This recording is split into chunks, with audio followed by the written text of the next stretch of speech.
Top quality और consistent performance के लिए सिर्फ सिल्वर पंप नाम याद रखना।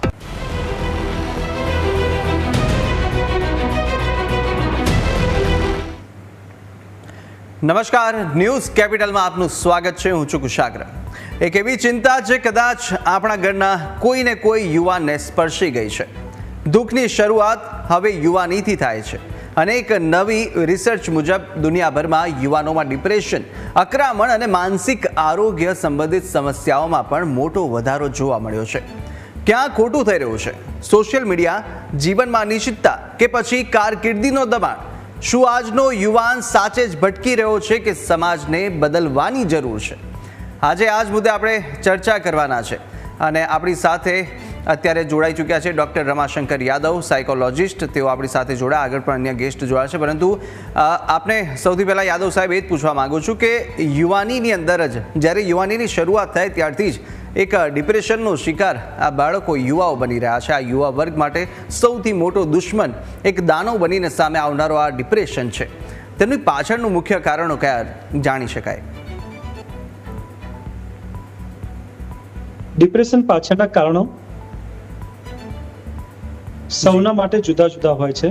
જુદા જુદા લોકોમાં જુદા જુદા કારણસર ડિપ્રેશન થઈ શકે છે. યુથમાં જો આપણે ડિપ્રેશનની વાત કરીએ તો યુથમાં ડિપ્રેશનનું એક કારણ છે સોશિયલ મીડિયા યુઝ જે છે, જે અત્યારે વધી રહ્યું છે, સોશિયલ આઇસોલેશન જે વધી રહ્યું છે, રિલેશનશિપના કોન્ફ્લિક્ટ જે છે, વ્યસનનું પ્રમાણ જે છે અને પોતાના કેરિયર બાબતે, પોતાના ફ્યુચર બાબતની અને ઇનસિક્યોરિટી જે છે અને જોબની સેફટી નથી. ઘણા બધા એવા કારણો છે જેના કારણે ડિપ્રેશનનું રિસ્ક વધી રહ્યું છે, સુસાઇડના કેસીસ વધી રહ્યા છે. જો આપણે રિસેન્ટની સ્ટડી બધી જોઈએ તો રિસેન્ટલી જે સ્ટડી થયું છે અને એના પ્રમાણે દર 40 થી 50 મિનિટમાં એક યુવક સુસાઇડની કોશિશ કરી રહ્યો છે, કાં તો સુસાઇડ થઈ રહ્યું છે. તો સુસાઇડના કેસીસ પણ વધી રહ્યા છે, ડિપ્રેશન, એન્ઝાઇટીના કેસીસ પણ વધી રહ્યા છે. આના માટે જુદા જુદા કારણો જવાબદાર છે જે હાલના કેસીસમાં જોવા મળે છે. સોશિયલ મીડિયા યુઝ પણ ઘણું આની પાછળ કારણભૂત છે. અને બીજું, સ્ટુડન્ટ લાઈફમાં જો આપણે જોયું કે સ્કૂલ એજ, હાઈ સ્કૂલ જે છે, સેકન્ડરી અને હાયર સેકન્ડરી સ્કૂલના જે બાળકો છે, કોલેજના બાળકો છે, એમાં પણ છેલ્લા 4-5 વર્ષમાં સુસાઇડના કેસીસ વધ્યા છે. તો કારણ બધાના માટે જુદા જુદા હોય છે. વ્યસનનું પ્રમાણ પણ છેલ્લા ઘણા ટાઈમથી વધી ગયું છે અને જે જોબ સિક્યોરિટી જે છે એ પણ નથી, અને ફેમિલીનું જે પ્રેશર છે એ પણ ઘણા ખરા કેસીસમાં હોય છે, સોશિયલ પ્રેશર પણ હોય છે.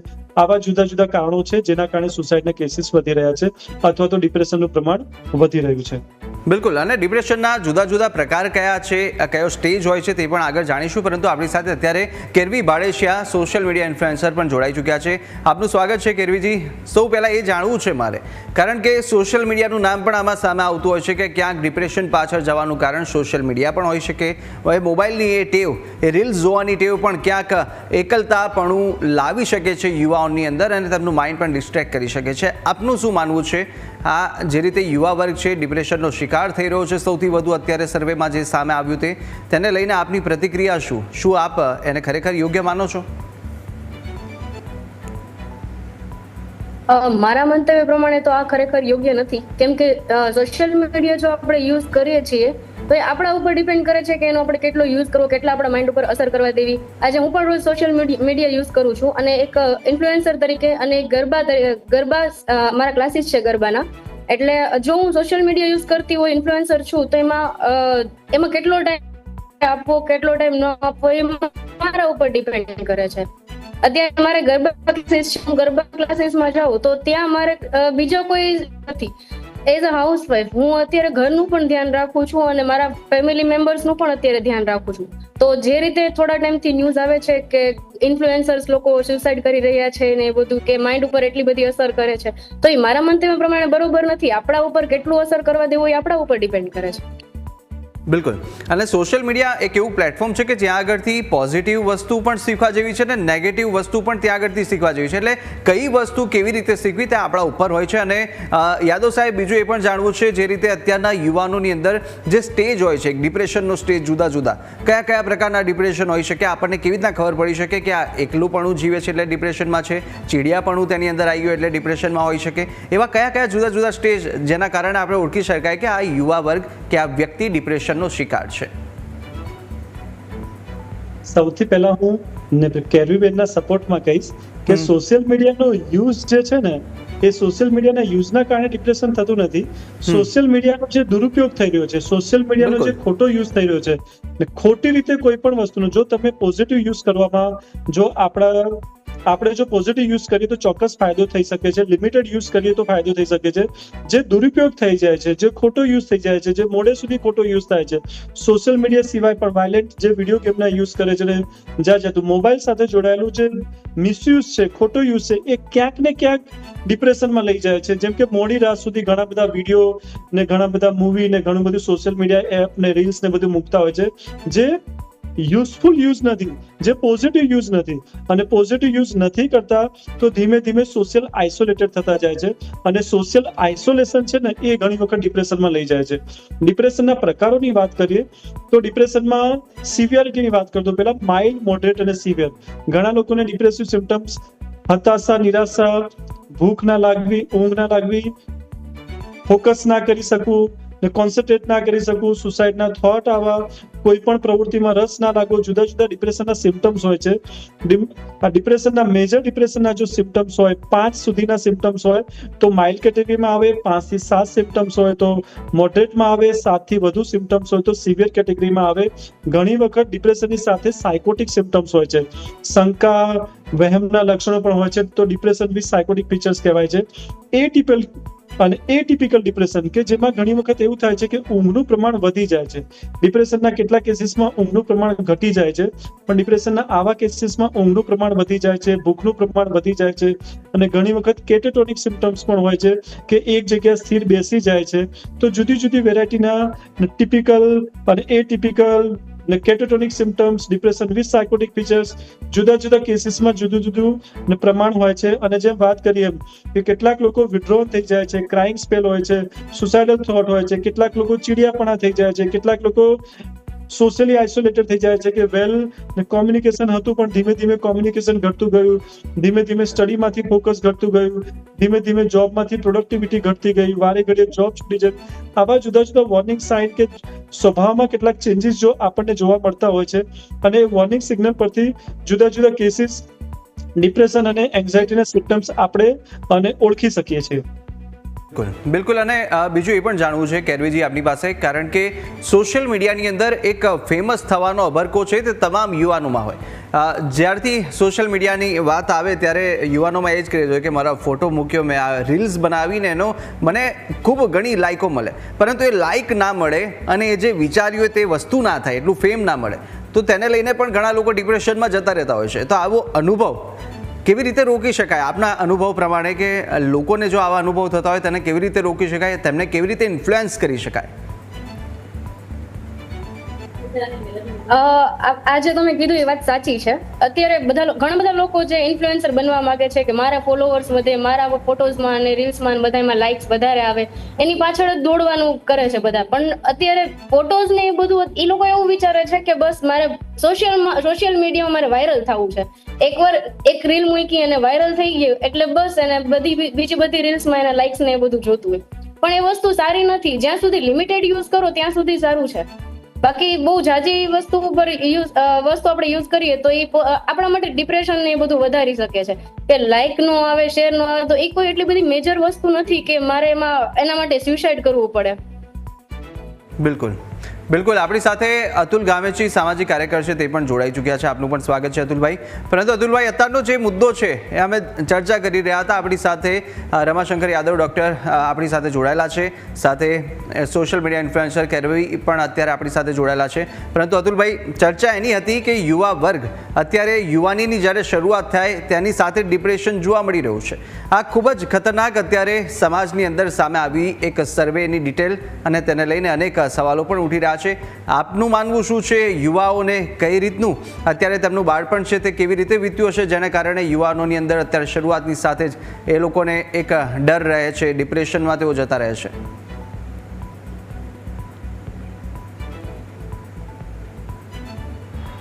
જે રીતના ચર્ચા ચાલી રહી છે ને એમાં યુવાનો ડિપ્રેશનમાં આવી જાય છે, અત્યાર માટે જોવા જઈએ કે મોબાઈલ એક એવો યુગ આવી ગયો છે કે જેના કારણે યુવાનો ડિપ્રેશનમાં વધારે છે. અને જે રીતના આપણે જોઈએ કે રીલ બનાવી, અન્ય કોઈ આપણાથી ફોલોઅર્સ વધારે છે, આપણે કેવી રીતે ફોલોઅર્સ વધારવા, સાથે યુવાનો જે છે એ કોઈક એવા ધાર્મિક માર્ગે પણ જતા નથી. અને ઘરના વાતાવરણમાં પણ એવું છે કે ઘરમાં જે 4-5 જણા રહેતા હોય તો સાંજે 4-5 જણા અલગ અલગ લોકો બેસતા હોય છે. જો એક સમય જમવા આપણે સાથે જે ત્યાં બેસીએ છીએ એ ત્યાં સવાર સાંજ પૂજામાં સાથે બેસીએ, સાથે બીજી અન્ય એક્ટિવિટી આપણે સાથે કરીએ. અને જે ડિપ્રેશનમાં આવતા હોય તો માતા પિતા અને વાલી આ તમામે છોકરાના, જો આપણે પણ સમજી શકીએ કે એકવાર ચહેરો જોઈએ એટલે આપણને કોઈક આઈડિયા આવતી જ જતી હોય કે ક્યાંક દીકરા કે દીકરીને કાંઈક પ્રોબ્લેમ છે. તો માતા પિતા અને વાલીએ પણ આનું ધ્યાન રાખવું જોઈએ અને શિક્ષકોએ પણ થોડું ઘણું ધ્યાન રાખવું જોઈએ. પણ અત્યારે મોબાઈલ યુગ એવો આવી ગયો છે કે લોકો મોબાઈલના વળગણ પાછળ જ રહ્યા છે. અને જે તે બહેનનું હમણાં મેં થોડું સાંભળ્યું કે ફોલોઅર્સ વધારવા, રીલ્સમાં આગળ આપણે સારા રીલ્સ આવી જોઈએ, આ બધું જે યુવાનોમાં આવ્યું છે. તો આમાં ક્યાંક શાળા કે કોલેજ હોય ત્યાં પણ આના માટે માર્ગદર્શન આપવું જોઈએ. માતા પિતાએ પણ થોડું ધ્યાન રાખવું જોઈએ અને બાળક મોબાઈલ કેટલો યુઝ કરે છે અને ક્યાં જગ્યાએ કરે છે એ પણ જોવું પડશે. જો આ રીતનું જો વળગણ રહેશે અને ડિપ્રેશનમાં છોકરાઓ રહેશે તો આવતો સમય એમના બાળકો માટે પણ ભયંકર રહેશે. અને આપણે ઘણા કેસ એવા પણ જોયા હમણાં સાહેબ કે નાના બાળકો મોબાઈલમાં કેટલી ગેમો રમતા પાગલ થઈ જાય છે, ગાંડા થઈ જાય છે અને ઘણી બધી ઘરમાં આફતો આવતી હોય છે. તો સૌથી પહેલો મહત્ત્વનો રોલ માતા પિતાનો, વડીલોનો છે. અને મોબાઈલ ક્યાં યુઝ, કેવી રીતે યુઝ કરે છે એ પણ આપણે જોવું જરૂર છે. અને જે કંઈક સવાર સાંજ આપણે ધાર્મિકતામાં પણ થોડુંક રહેવું પડશે અને બાળકને જે રીતનું શું જોઈએ છે એને, અને એને આ જે ફોલોઅર છે એના માટે પણ આપણે સમજાવવું પડશે કે આની પાછળ પાગલ તો એના કરતાં ભણવામાં ધ્યાન આપવું જોઈએ. ટેકનોલોજી અને આધુનિકતા જેટલી પણ એડવાન્સ થઈ રહી છે, જેટલી પણ આગળ વધી રહી છે, તેની સાથે સાથે તેનો એક ઉપયોગ એટલો થઈ રહ્યો છે, તેનો ફાયદો પણ એટલો જ છે, પરંતુ તેના દુષ્પ્રભાવને કારણે તે ક્યાંક એક મનુષ્ય માટે જોખમી પણ બની રહ્યું છે. આપણી સાથે યાદવજી જોડાયેલા છે. યાદવ સર, એ પણ જાણવું છે કે પરિવારની જેટલી પણ જે પરવરિશની વાત કરતા હોય, બાળકોથી લઈને અત્યારે પરિવાર જે હોય, માતા પિતા, પેરેન્ટ્સ જે હોય, તે બાળકોને એટલો સમય ના આપી શકે. શું તેનું પણ કારણ છે કે જે બાળક છે તે નાનપણથી તે એકલતાપણુનો અહેસાસ અનુભવ કરતો રહ્યો છે અને ત્યારબાદ યુવાનીમાં પણ તેને સાંભળનારું કોઈ ના હોય અને તેને કારણે તે ક્યાંક ડિપ્રેશનમાં જતો હોય? ચોક્કસ બાળકોના વિકાસ માટે પેરેન્ટિંગનો બહુ મોટો ફાળો હોય છે. જો આપણે ઘણા બધા કિસ્સાઓની વાત કરીએ તો અત્યારે કોરિયન જે વિડીયો હોય છે, કોરિયન વિડીયોનો યુઝ કરવાવાળા બાળકોના કિસ્સાઓ ઘણી વખત વધી ગયા હતા. એના સાથે જોડાયેલા કેટલાક બિહેવિયર ને વધી ગયા હતા. ઘણી વખત પેરેન્ટિંગમાં મા બાપ ધ્યાન નથી આપતા અને ધ્યાન ના આપવાના કારણે બાળક કયું કન્ટેન્ટ યુઝ કરે છે, કેવા લોકો સાથે ફરે છે, એ બધા ઉપર મા બાપનું જો ગાઈડન્સ, સપોર્ટ કે કંટ્રોલ ના હોય તો ચોક્કસ બાળક ઘણી વખત ગેરમાર્ગે દોરાય છે અને ઘણી વખત કોઈ એવી ઘટનાઓ સાથે જોડાઈ જાય છે કાં તો એવી અને પગલું લઈ લે છે જે અને હાનિકારક હોય છે. આવા ઘણા કિસ્સાઓ દર મહિને ન્યૂઝપેપરમાં છપાતા હોય છે કે કોઈ બાળક કોઈની સાથે રિલેશનશિપમાં ઇન્વોલ્વ થયો અને ક્યાંક કોઈક લીગલ ડિસ્પ્યુટમાં ફસાઈ ગયો, ક્યાંક એવી ઘટનાઓ જેમ કે વ્યસન કરતા લોકોના સંગતમાં આવી ગયો, જે હાલ ને 7 ડે સ્કૂલમાં જે ઘટના બની પેરેન્ટિંગમાં, પેરેન્ટ્સને ખબર જ નથી કે બેગમાં ચાકુ લઈને ફરે છે. ઘણા બધા એવા કિસ્સા હોય છે કે બાળક સ્કૂલથી રિસેસમાં જતો રહે છે અને બાળકને પણ ખબર નથી કે શું કરવું જોઈએ, શું ના કરવું જોઈએ, પેરેન્ટનું ગાઈડન્સ નથી. એટલે ઘણી વખત પેરેન્ટિંગનો જે રોલ હોય છે બાળકના વિકાસ માટે બહુ જરૂરી હોય છે. પણ પેરેન્ટ્સ ક્યાંક ને ક્યાંક પોતાની મજબૂરી, પોતાના બીજી શેડ્યુલ, પોતાની બીજી ને પ્રાથમિકતાના કારણે ઘણા આ કેસીસ છે કે જેમાં બાળકોનું ધ્યાન નથી રાખી શકતા.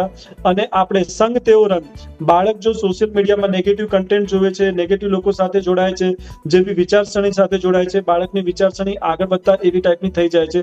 જો બાળક હેલ્ધી કોમ્યુનિકેશનમાં પેરેન્ટ સાથે રહે, સારા મિત્રો સાથે રહે, વાંચવામાં ફોકસ કરે, એટલે જેવા સાથે બાળક રહે છે, બાળક હેલ્ધી એન્વાયરમેન્ટ સાથે રહે છે તો હેલ્ધી અને હેબિટ ડેવલપ થાય છે. જો બાળક હેલ્ધી એન્વાયરમેન્ટમાં ના રહે, બાળક જેવા એન્વાયરમેન્ટમાં રહેશે એવી હેબિટ ડેવલપ થશે. અને જ્યારે આવા નેગેટિવિટી, ઘણી વખત વ્યસન કરતા બાળકો જે છે નાની નાની એજમાં 5મા થી 8મા ધોરણમાં ભણતા બાળકો ગાંજાનો યુઝ કરે છે. ક્યાંક ને ક્યાંક સ્કૂલમાં વ્યસન કરતા બાળકોની સંગતના કારણે એ બાળકો આ બધી વસ્તુ સ્ટાર્ટ કરે છે. પેરેન્ટ્સ સ્ટાર્ટ નથી કરાવતા, આવી સંગત સ્ટાર્ટ કરાવે છે. તો ઘણી વખત કેવા સંગતમાં રહેવું, બાળક ક્યારે બહાર જાય છે, રાત્રે 10-10, 11-11, 12-12 વાગ્યા સુધી બાળક બહાર ફરતું હોય છે, પણ પેરેન્ટ્સનો કંટ્રોલ નથી. એટલે પેરેન્ટ્સનો ગાઈડન્સ, પેરેન્ટ્સનો સપોર્ટ અને પેરેન્ટ્સનો કંટ્રોલ બહુ જરૂરી છે.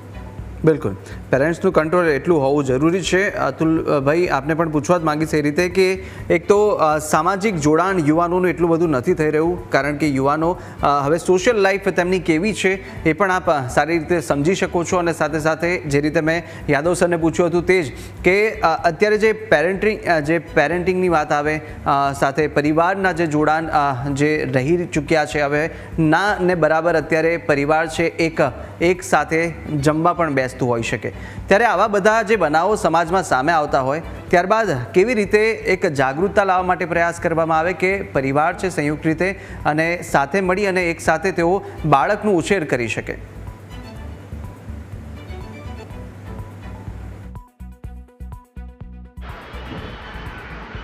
જે રીતના આપની વાત સમજો એ પ્રમાણે મેં પહેલાં જ જણાવ્યું કે માતા પિતા અને બાળકો જો સાથે જમવા બેસે, એ તે સાથે જ ઘરમાં એક કેરમ બોર્ડ લાવે કે કોઈ ગેમ લાવે તો સાથે બેસીને વાતો રમી શકે કે કંઈ પણ કરી શકે.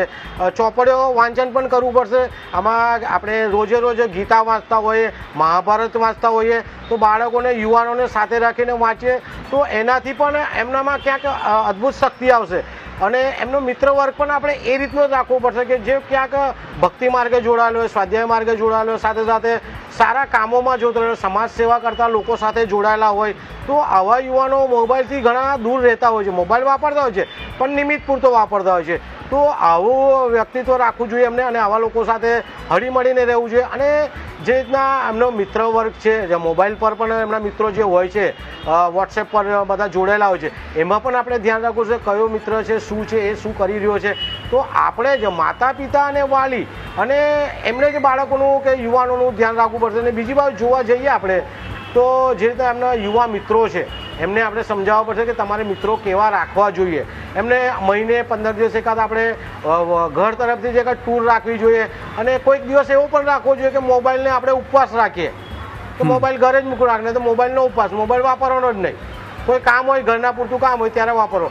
તો આ રીતનું જો કરવામાં આવશે તો યુવાનો સારા માર્ગે આવશે. પરંતુ મોબાઈલ યુગ જે રીતનો આવ્યો છે, મને એવું લાગે છે કે આપણા ત્યાં જે આટલો બધો મોબાઈલનો યુગ યુવાનો કરી રહ્યા છે, મોબાઈલનો ઉપયોગ નોકરી ધંધા માટે વધારે કરવાનો છે જ્યારે કંઈક કામ હોય ત્યારે.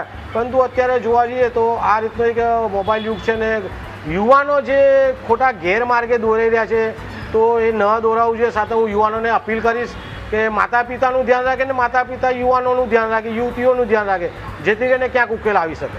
બિલકુલ બિલકુલ. અને કેરવીબેન, આપને પણ કોઈ દિવસ એવો અનુભવ થયો છે, જો આપણે વાત કરી રહ્યા હતા પહેલાં કે જે રીતે એક ફેમની વાત હોય, સોશિયલ મીડિયામાં ફેમસ થવું, એ અત્યારે તમામ લોકોનું એ છે કે કેવી રીતે રાતોરાત ફેમસ થઈ જવું સોશિયલ મીડિયામાં, મારા લાઇક્સ ને કોમેન્ટ્સ પણ વધી જાય, શેર્સ એટલું બધું થઈ જાય. પરંતુ શું આપને પણ કોઈ દિવસ એવો અનુભવ થયો છે કે આ જે આપની આશા અપેક્ષા હશે તેના કરતાં ઓછી લાઇક્સ મળી હોય, એટલા ફેમસ એ વિડીયો, એ કન્ટેન્ટ ના થયો હોય અને તેને કારણે આપ ડિપ્રેશનમાં ગયા હોય, અને જો ગયા હોય તો તેમાંથી બહાર કેવી રીતના નીકળવું, એ નેગેટિવ વિચારોને દૂર કેવી રીતે કર્યા તે પણ આપ જણાવશો? હા, એવું ઓબ્વિયસલી બની શકે, કેમ કે હું એક ઇન્ફ્લુએન્સર છું તો મારા વિડીયો, રીલ્સ ને ફોટોઝ ને બધું સોશિયલ મીડિયામાં પોસ્ટ કરતી હોય અને રેગ્યુલર જેટલી લાઇક્સ આવતી હોય એટલે કદાચ કોઈ ફોટોઝમાં કે રીલમાં લાઇક ન આવે તો મને થાય કે કેમ નહીં આવી હોય, પણ ઇટ્સ ઓકે. અત્યારે આપણે ખાલી સોશિયલ મીડિયા એક જ વસ્તુ નથી કે જેમાં આપણે ફોકસ કરવાનું છે. અત્યારે હું એક જોબ કરું છું તો જોબમાં બી મારે ફોકસ કરવાનું છે, મારે એક ફેમિલી છે, હું મેરિડ છું તો ફેમિલીમાં મારે ધ્યાન દેવાનું છે, મારે ગરબા ક્લાસ છે તેમાં ધ્યાન દેવાનું, તો બીજી બધી વસ્તુઓમાં પણ મારે ધ્યાન દેવાનું હોય. જે રીતે સરે કીધું એ રીતે કે પહેલાના જમાનામાં જે બધા બાળકો બારે સામાજિક રીતે બધા નાના નાના બાળકોની સાથે શેરીઓમાં રમતા હતા કે ઘરમાં કેરમ રમતા હતા કે ફેમિલીની સાથે ટાઈમ સ્પેન્ડ કરતા હતા, તો ત્યારે આ બધું જે હતું કે સોશિયલ મીડિયા ને એ બધું બહુ ઓછું હતું, તો ત્યારે કોઈ ડિપ્રેશન એટલું બધું હતું નહીં નાના છોકરામાં. અને એક વસ્તુ છે કે અત્યારે પહેલાના જમાનામાં એવું હતું કે 45-50 વર્ષ પછી કદાચ ડિપ્રેશન જેવું આવી શકે, પણ અત્યારે તો નાની ઉંમરથી બહુ ડિપ્રેશન જોવા મળે છે. એ એક સોશિયલ મીડિયાના કારણે છે. તો સોશિયલ મીડિયાથી બહાર નીકળવા માટે એક સામાજિક કાર્યો કરવા જોઈએ, ફેમિલી સાથે ટાઈમ સ્પેન્ડ કરવું જોઈએ. અને હા, આપણા પેરેન્ટ્સ છે કે આપણા વાઇફ છે, ફેમિલી છે, એનાથી વધારે તો સોશિયલ મીડિયા ઇમ્પોર્ટન્ટ નથી જ. તો એમની સાથે ટાઈમ સ્પેન્ડ કરવાથી પણ ડિપ્રેશન ન આવી શકે. બિલકુલ બિલકુલ. અને યાદવ સર, બીજું એ પણ પૂછવું છે કે જો આપણે જુદા જુદા સ્ટેજમાં ડિપ્રેશનની વાત કરી, પરંતુ તેને સામાન્ય તેના લક્ષણો કયા? જો તેના મિત્રો કે પરિવાર, માતા પિતાને શોધવું હોય કે આ મારો બાળક ડિપ્રેશનમાં હોય, તો કોઈ એવો સામાન્ય લક્ષણો આપણને તરત ખબર પડી જાય કે આ વ્યક્તિ ડિપ્રેશનમાં હોઈ શકે? સૌથી જરૂરી 2 લક્ષણો હોય: સેડનેસ ઓફ મૂડ, મન નિરાશ રહેવું; લોસ ઓફ ઇન્ટરેસ્ટ, રૂટીન વસ્તુમાંથી ધીમે ધીમે ઇન્ટરેસ્ટ ઘટતો જાવ, રેગ્યુલર કોમ્યુનિકેશનમાંથી, ભણવામાંથી, જુદી જુદી એક્ટિવિટી જેમાં પહેલા ઇન્ટરેસ્ટ હતો એ ઇન્ટરેસ્ટ ઘટતો જાવ. એટલે 2 સિમ્ટમ્સ મેઇન હોય છે: સેડનેસ ઓફ મૂડ અને લોસ ઓફ ઇન્ટરેસ્ટ. એના સિવાયનું ભૂખ ઘટી જવી, ઊંઘ ઘટી જવી, ફોકસ ના કરી શકવું, ચીડિયાપણું રહેવું, સુસાઇડના વિચારો આવવા, ડિસિઝન ના લઈ શકવા, આવા જુદા જુદા સિમ્ટમ્સ હોય છે. કેટલાક લોકોને સોમેટિક સિમ્ટમ્સ હોય છે.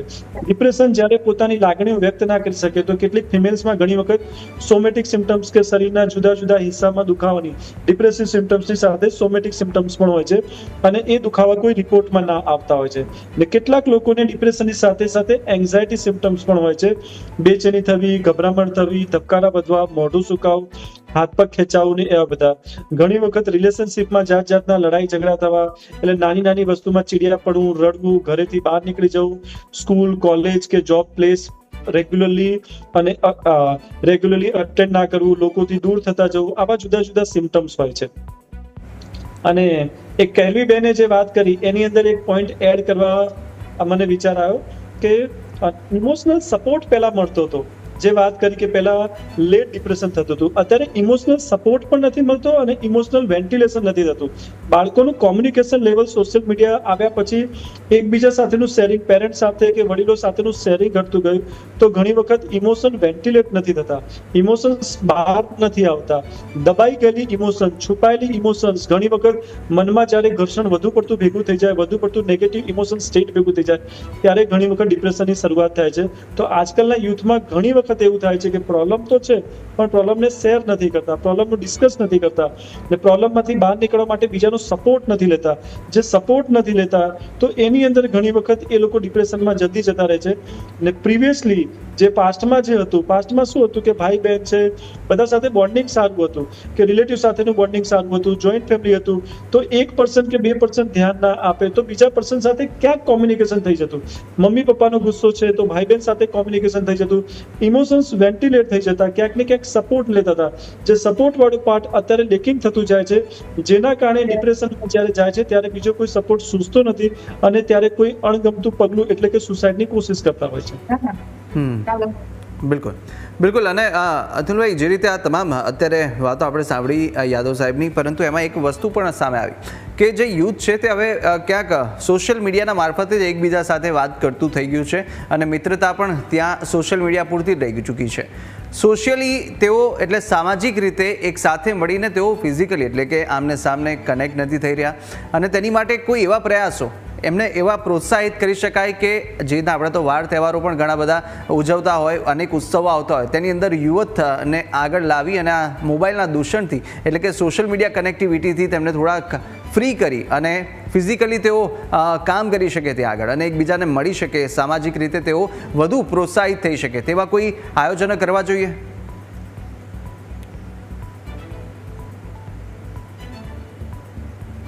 જે રીતના પોતાની સોસાયટી હોય તો સોસાયટીના પ્રમુખે પણ આનું ધ્યાન રાખવું જોઈએ કે યુવતીઓને જે અત્યારે મોબાઈલની પાછળ ગાંડા થઈ ગયા છે, તો સોસાયટી પૂરતો પણ દર રવિવારે કે શનિવાર જ્યારે રજા હોય ત્યારે એકાદ કાર્યક્રમ પોતાની સોસાયટીમાં રાખે. સાથે જો યુવતીઓનું ગ્રુપ હોય તો કોઈ વાલી કે કોઈ માતા પિતા એવા હોય કે આપણે એમને સારા સંસ્કાર આપવા છે કે સારી મહાભારતની કોઈ વાત શીખવાડી છે, તો આવા યુવાનોને ભેગા કરવું જોઈએ. પછી કોઈ એકાદ એવી પાર્ટી રાખવી જોઈએ અને પાર્ટી રાખીને પણ આપણે આ લોકોને મોબાઈલથી દૂર રાખી શકીએ છીએ. મોબાઈલથી અનેક રોગો થાય છે એ પણ આપણે એમને સમજાવવું પડશે કે મોબાઈલનો વાપરવાથી રોગ થાય છે. જે રીતના ડિપ્રેશનમાં જવું એ પણ એક માનસિક રોગ જ છે. તો સોસાયટી સાથે માતા પિતા આ બધાએ ભેગા થઈને આવા લોકોને આપણે ભેગા કરવા જોઈએ. અને જે બાળક એકલું વધારે રહેતું હોય, જે યુવાન એકલો વધારે રહેતો હોય, એનો ખાસ સંપર્ક કરવો જોઈએ. કારણ કે યુવાન મોબાઈલમાં જ વ્યસ્ત હોય છે. ઘણીવાર આપણે જોતા છીએ કાનમાં ઇયરફોન લગાવીને વાતો કરતા હોય, ગુનગુનાવતો હોય છે, વાતો ચાલુ હોય છે. ઘણીવાર મોબાઈલ મચડતો હોય છે. ઘણીવાર નાના બાળકોથી લઈને તમામ લોકો હવે ગેમ રમતા થઈ ગયા છે. અનેક જાતની ગેમો આવે છે. એટલે જે રીતનું વાતાવરણ હોય ત્યાં આગળ મારા ખ્યાલથી કે આપણે જે સોસાયટીમાં રહેતા હોય તો આપણા જે સમાચાર થકી જે આપણે વાત કરીએ છીએ એ લોકો સુધી આપણે પહોંચાડીએ કે ભાઈ અઠવાડિયે એક સોસાયટીમાં મિટિંગ રાખો, યુવતીઓની, વડીલોની પણ મિટિંગ રાખો ને પાર્ટી જેવું પણ રાખો, જેથી કરીને યુવાનોને એ દિવસ સમજાવી પણ દેવાનું કે કોઈએ મોબાઈલ લઈને આવવાનું નથી, સમજવાનું. એટલે મોબાઈલ જો એક કલાક આઈ થિંક છૂટો થશે, મોબાઈલથી દૂર રહેશે તો ક્યાંક એવું લાગી રહ્યું છે કે યુવાનોથી વળગણ જે છે દૂર થશે ને ડિપ્રેશનમાંથી પણ બહાર આવતા જશે. બિલકુલ બળજબરી નહીં, પરંતુ તેમને કેવી રીતે પ્રોત્સાહિત કરી શકે કે તેઓ સ્વયં એક કાર્ય માટે ઉત્સાહી થઈ અને કામ કરે. પરંતુ આપણી સાથે કેરાવીજી એ પણ આપને ટૂંકમાં પૂછવું છે, કારણ કે એક ઇન્ફ્લુએન્સર છો આપ, અને ઇન્ફ્લુએન્સર તરીકે યુવા વર્ગને શું સંદેશો આપશો કે સોશિયલ મીડિયાનો કઈ રીતે પોઝિટિવ ઉપયોગ કરી શકાય? બિલકુલ, સોશિયલ મીડિયાનો પોઝિટિવ યુઝ એટલે કે કઈ રીતે ભણવામાં આગળ વધવું. ભણવાની પણ ઘણી બધી વસ્તુ સોશિયલ મીડિયા ઉપર અવેલેબલ છે. ફોર એક્ઝામ્પલ અમારે ગરબા ક્લાસીસ છે તો ગરબા અમે લોકો શીખડાવીએ છીએ, તો અમારે ઘણા બધા વિડીયોઝ એવા હોય છે, ટીચિંગ વિડીયોઝ હોય છે, તો એવું બધું પણ જોઈ શકે સોશિયલ મીડિયા ઉપર કે જેનાથી આગળ લાઈફમાં આગળ વધી શકે એ લોકો. પણ એવું નથી કે કોઈ ખરાબ વસ્તુ સોશિયલ મીડિયામાં જોવી કે પોતાના માટે કે પોતાને મજા આવે એવી જ વસ્તુ જોવી, એવું નથી. પોતાની જાતને આગળ વધારવા માટે પણ સોશિયલ મીડિયા યુઝ કરી શકે છે. બિલકુલ. અને એક છેલ્લો એક ટૂંકમાં જવાબ માંગીશ યાદવ સર આપની પાસેથી કે આ ડિપ્રેશન છે તે બીમારી તે કેટલી ગંભીરતા દર્શાવે છે ને આનો કોઈ ઇલાજ અને કોઈ એકદમ સચોટ કે સરળ માર્ગ ખરો? ડિપ્રેશનની બહુ સિમ્પલ ભાષામાં વાત કરું તો બે ટ્રીટમેન્ટ, ફાર્મેકોલોજીકલ ટ્રીટમેન્ટ અને નોન ફાર્મેકોલોજીકલ ટ્રીટમેન્ટ. ફાર્મેકોલોજીકલ ટ્રીટમેન્ટ એટલે કે દવાઓનો સપોર્ટ. દવાઓ આવે છે, ECT આવે છે, ઇન્જેક્શન આવે છે, જાત જાતની છે ને જાત જાતની ટ્રીટમેન્ટ છે. દવાઓ સિવાયની જે ટ્રીટમેન્ટ છે, જેમ કે માઇલ્ડ ડિપ્રેશન હોય, ડિપ્રેશનની શરૂઆત જ્યારે હોય ત્યારે કાઉન્સલિંગથી પણ ડિપ્રેશનમાંથી બહાર આવી શકાય છે. અને કાઉન્સલિંગમાં જુદી કાઉન્સલિંગની ટેકનિક હોય છે જેમાંથી બહાર આવી શકાય છે. આ તો ડિપ્રેશન થયું અને મટાડવાની વાત થઈ કે CBT કર્યું, જુદી કાઉન્સલિંગ ટેકનિકનો યુઝ કર્યું, પણ ડિપ્રેશનમાં ના જાય એ માટે પ્રિવેન્ટિવ એપ્રોચ બહુ જરૂરી છે. તો પ્રિવેન્ટિવ એપ્રોચમાં અર્લી આઈડેન્ટિફિકેશન, શરૂઆતના લક્ષણો જો અર્લી આઈડેન્ટિફાઈ કરી શકાય તો વહેલી તકે એમાંથી બહાર કાઢી શકાય છે. અર્લી આઈડેન્ટિફિકેશન છે. બીજું, સપોર્ટ માટે ઘણી બધી અને એક્ટિવિટી ગવર્મેન્ટ સાઇડથી પણ થઈ રહી છે, જેમ કે ટેલિમાનસ નામની હેલ્પલાઇન ચાલુ થઈ છે. એ હેલ્પલાઇનમાં કોઈ પણ સાયકોલોજીકલ તમારા ડિસ્ટર્બન્સ છે તો સાયકોલોજીકલ ડિસ્ટર્બન્સ માટે તમે કોલ કરી શકો છો. કોઈ પણ સાયકોલોજીકલ ડિસ્ટર્બન્સ, તમારા સ્ટડી રિલેટેડ છે, તમારા રિલેશનશિપ રિલેટેડ છે, તમારા ડિપ્રેશન માટેની છે કે બીજી માનસિક તકલીફો માટેની છે, તો કોઈ પણ ડિસ્ટર્બન્સ હોય એના માટે જાત જાતની હેલ્પલાઇન ચાલે છે. ગવર્મેન્ટ સાઇડથી ટેલિમાનસ કરીને હેલ્પલાઇન ચાલે છે. અર્લી આઈડેન્ટિફિકેશન છે. પછી સ્કૂલમાં તમે કેરિયર કાઉન્સલિંગને એ બધું પણ કરી શકો. સ્કૂલમાં તમે સાયકોલોજીસ્ટ રાખી શકો. માઇલ્ડ ડિપ્રેશન માટે કાઉન્સલિંગનો સપોર્ટ લઈ શકો. અને જ્યારે સિવિયરિટી વધારે હોય ત્યારે સાયકિયાટ્રિસ્ટ પાસે, ડોક્ટર પાસે આવીને અમારી પાસેથી મેડિસિનની જે ટ્રીટમેન્ટ હોય છે એનો પણ સપોર્ટ લઈ શકો. તો લેવલ પ્રમાણે ટ્રીટમેન્ટ નક્કી થતી હોય છે. બિલકુલ સર. અને આપ તમામ અમારી સાથે જોડાયેલા ચર્ચામાં ભાગ લીધો તે બદલ આપનો ખૂબ ખૂબ આભાર. અત્યારે આ વધતું યુવાઓની અંદર ડિપ્રેશનનો જે શિકાર થઈ રહ્યા છે તેને લઈને જે આંકડા, જે સર્વે આવ્યા છે તે સર્વેના આંકડા ખૂબ જ ચોંકાવનારા છે અને ગંભીર માની શકાય. હવે વિચારવું આપણે જ છે. હાલ બુલેટિનમાં આટલું. મને આપશો રજા. નમસ્કાર.